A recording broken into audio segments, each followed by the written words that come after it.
Baik, Assalamualaikum warahmatullahi wabarakatuh. Sebelumnya, perkenalkan nama saya Muhammad Fadlan Ramadan. NIM saya 41520120043. Pada kesempatan kali ini, saya akan mempresentasikan materi saya yang berjudul Bahasa Indonesia dalam Pembangunan Bangsa dalam memenuhi tugas besar 2 mata kuliah Bahasa Indonesia. Dari pertama kita pengenalan dulu, apa sih bahasa Indonesia itu? Bahasa Indonesia adalah bahasa resmi dan nasional Republik Indonesia. Bahasa Indonesia memiliki tata bahasa yang kaya dengan pengaruh dari berbagai bahasa daerah di seluruh Indonesia. Bahasa Indonesia merupakan alat penting dalam mempersatukan keragaman budaya dan bahasa yang ada di seluruh kepulauan di Indonesia, memungkinkan komunikasi yang efektif di antara beragam kelompok masyarakat, serta menjadi simbol persatuan dan identitas nasional Indonesia. Kedudukan bahasa Indonesia. Bahasa Indonesia memiliki kedudukan sebagai bahasa negara yang secara tegas dijelaskan dalam pasal khusus dalam Undang-Undang Dasar 1945, yaitu lebih tepatnya pada bab ke-15 pasal 36, yaitu bahwa bahasa Indonesia memegang kedudukan ganda sebagai bahasa nasional dan bahasa negara. Bahasa Indonesia adalah jantung dari identitas bangsa Indonesia dan merupakan kewajiban generasi penerus untuk merawat dan mengembangkannya. Peran bahasa Indonesia. Bahasa Indonesia memiliki peran yang sangat penting sebagai alat komunikasi manusia dalam berinteraksi. Bahasa juga merupakan alat untuk berpikir dan belajar. Indonesia adalah negara kepulauan yang terdiri dari berbagai macam suku bangsa dan budaya. Begitu pula dengan bahasa. Indonesia memiliki beragam bahasa daerah yang tersebar dari Sabang sampai Merauke. Sejak dikukuhkannya bahasa Indonesia sebagai bahasa nasional, dengan demikian setiap komunikasi kita menggunakan bahasa Indonesia. Fungsi bahasa Indonesia. Yang pertama adalah bahasa Indonesia adalah sebagai lambang kebanggaan dan lambang harga diri bangsa Indonesia. Bahasa Indonesia mencerminkan nilai-nilai sosial budaya, nilai-nilai harga diri, dan martabat bangsa. Juga falsafah hidup yang menempatkan bangsa Indonesia dalam kedudukan yang sama dan sederajat dengan bangsa-bangsa lain di dunia.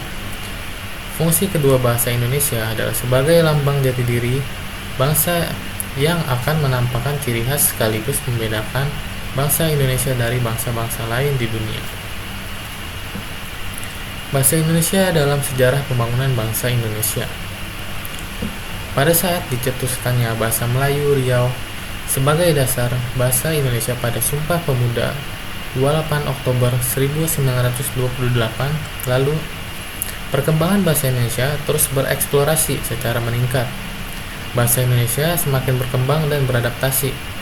Tetapi di sisi lain, bahasa daerah pun tetap memiliki peranan dan jabatan yang sangat penting dalam kehidupan sehari-hari. Bahasa Indonesia memiliki peran penting di dalam kehidupan bermasyarakat, berbangsa, dan bernegara. Peranannya tampak di dalam kehidupan bermasyarakat di berbagai wilayah tanah tumpah darah Indonesia. Bahasa Indonesia adalah aset milik bangsa dalam perkembangan dari waktu ke waktu telah teruji keberadaannya, baik sebagai bahasa persatuan maupun sebagai bahasa resmi negara. Kedudukan dan fungsi bahasa Indonesia dalam pembangunan bangsa dan negara yaitu sebagai perisai pemersatu yang belum pernah dijadikan sumber permasalahan oleh seseorang yang pemakainya berasal dari beragam suku atau daerah. Bahasa Indonesia sangat berperan penting dalam proses pembangunan bangsa karena digunakan sebagai bahasa resmi kenegaraan dalam memajukan pembangunan masyarakat Indonesia dalam berbagai aspek kehidupan. Peran bahasa Indonesia sebagai tujuan pendidikan nasional. Poin pertama, pendidikan nasional untuk mengembangkan kemampuan individu dapat dilakukan dengan kemampuan menggunakan sistem dan fungsi bahasa dalam mengolah kata, kalimat, dan paragraf.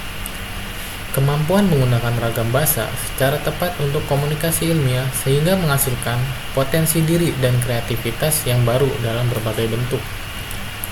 Poin kedua, Tujuan pendidikan nasional untuk membentuk watak dan peradaban dapat diraih.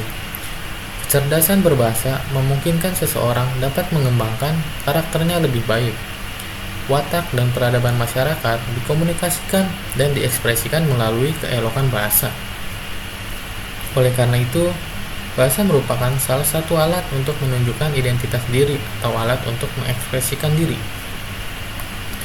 Bahasa juga merupakan sarana untuk mencerdaskan kehidupan bangsa, sebab bahasa digunakan sebagai alat menyampaikan dan mengembangkan ilmu pengetahuan dan teknologi, suatu proses yang bertujuan untuk menciptakan keimanan dan ketakwaan, membentuk akhlak mulia, sehat, berilmu, cakap, kreatif, mandiri, dan menjadi warga negara yang demokratis serta bertanggung jawab. Tantangan-tantangan dalam pendidikan bahasa Indonesia. Yang pertama adalah tantangan perkembangan masyarakat nasional. Di Indonesia, terdapat banyak variasi bahasa daerah, dan ini dapat mempengaruhi pemahaman dan penggunaan bahasa Indonesia yang benar. Variasi ini bisa mencakup perbedaan dalam ejaan, kosakata, dan juga tata bahasa. Di Indonesia, terdapat tantangan masyarakat global. Tuntutan kecakapan abad ke-21 memang memiliki tantangan yang berbeda dengan abad sebelumnya. Hegemoni bahasa Inggris sebagai alat komunikasi internasional mendorong bangsa-bangsa berkembang membuat kebijakan mewajibkan bahasa asing tersebut diajarkan dan dipakai dalam dunia pendidikan. Tanggung jawab moral menggunakan bahasa Indonesia di negeri sendiri dan upaya menguasai bahasa asing sebagai langkah proaktif terhadap tantangan yang datang dari gejala globalisasi bukanlah sebuah dilema. Globalisasi terus bergulir, tidak harus ditanggapi dengan merubah wajah kehidupan masyarakat Indonesia. Sepanjang berada di alam Indonesia, bahasa Indonesia dan kultur yang ideal kita gunakan adalah bahasa dan kultur Indonesia. Simpulan.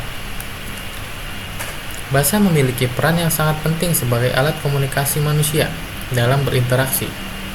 Bahasa juga merupakan alat untuk berpikir dan belajar. Indonesia adalah negara kepulauan yang terdiri dari berbagai macam suku bangsa dan budaya. Begitu pula dengan bahasa. Indonesia memiliki beragam bahasa daerah yang tersebar dari Sabang sampai Merauke. Sejak dikukuhkan bahasa Indonesia sebagai bahasa nasional, dengan demikian setiap komunikasi kita menggunakan bahasa Indonesia. Penting juga untuk meningkatkan kesadaran akan pentingnya bahasa Indonesia dalam membangun identitas nasional dan nasionalisme di kalangan generasi muda. Upaya perbaikan dan pemahaman bahasa Indonesia harus dilakukan untuk menjaga kedudukan dan fungsi bahasa ini dalam masyarakat yang terus berubah dengan pesat, terutama dalam era teknologi informasi yang semakin canggih. Saran: sebagai mahasiswa yang berintelektual, kita harus menjaga bahasa Indonesia agar menjadi bahasa yang dapat mempersatukan berbagai kelompok masyarakat. Hal ini dapat dilakukan dengan mengadakan pembinaan dan pengembangan bahasa Indonesia agar tercapai pemakaian yang cermat, tepat, dan efisien. Terlebih juga dalam dunia pendidikan, dalam hal ini pemerintah harus memastikan kurikulum bahasa Indonesia mencakup pemahaman yang baik tentang tata bahasa, kosakata, dan kecakapan berbicara dan menulis. Sehingga begitu generasi-generasi bangsa Indonesia akan mempunyai karakter pembangunan bangsa yang baik. Baik, itu ya adalah presentasi yang saya sampaikan. Kurang lebihnya mohon maaf. Assalamualaikum warahmatullahi wabarakatuh.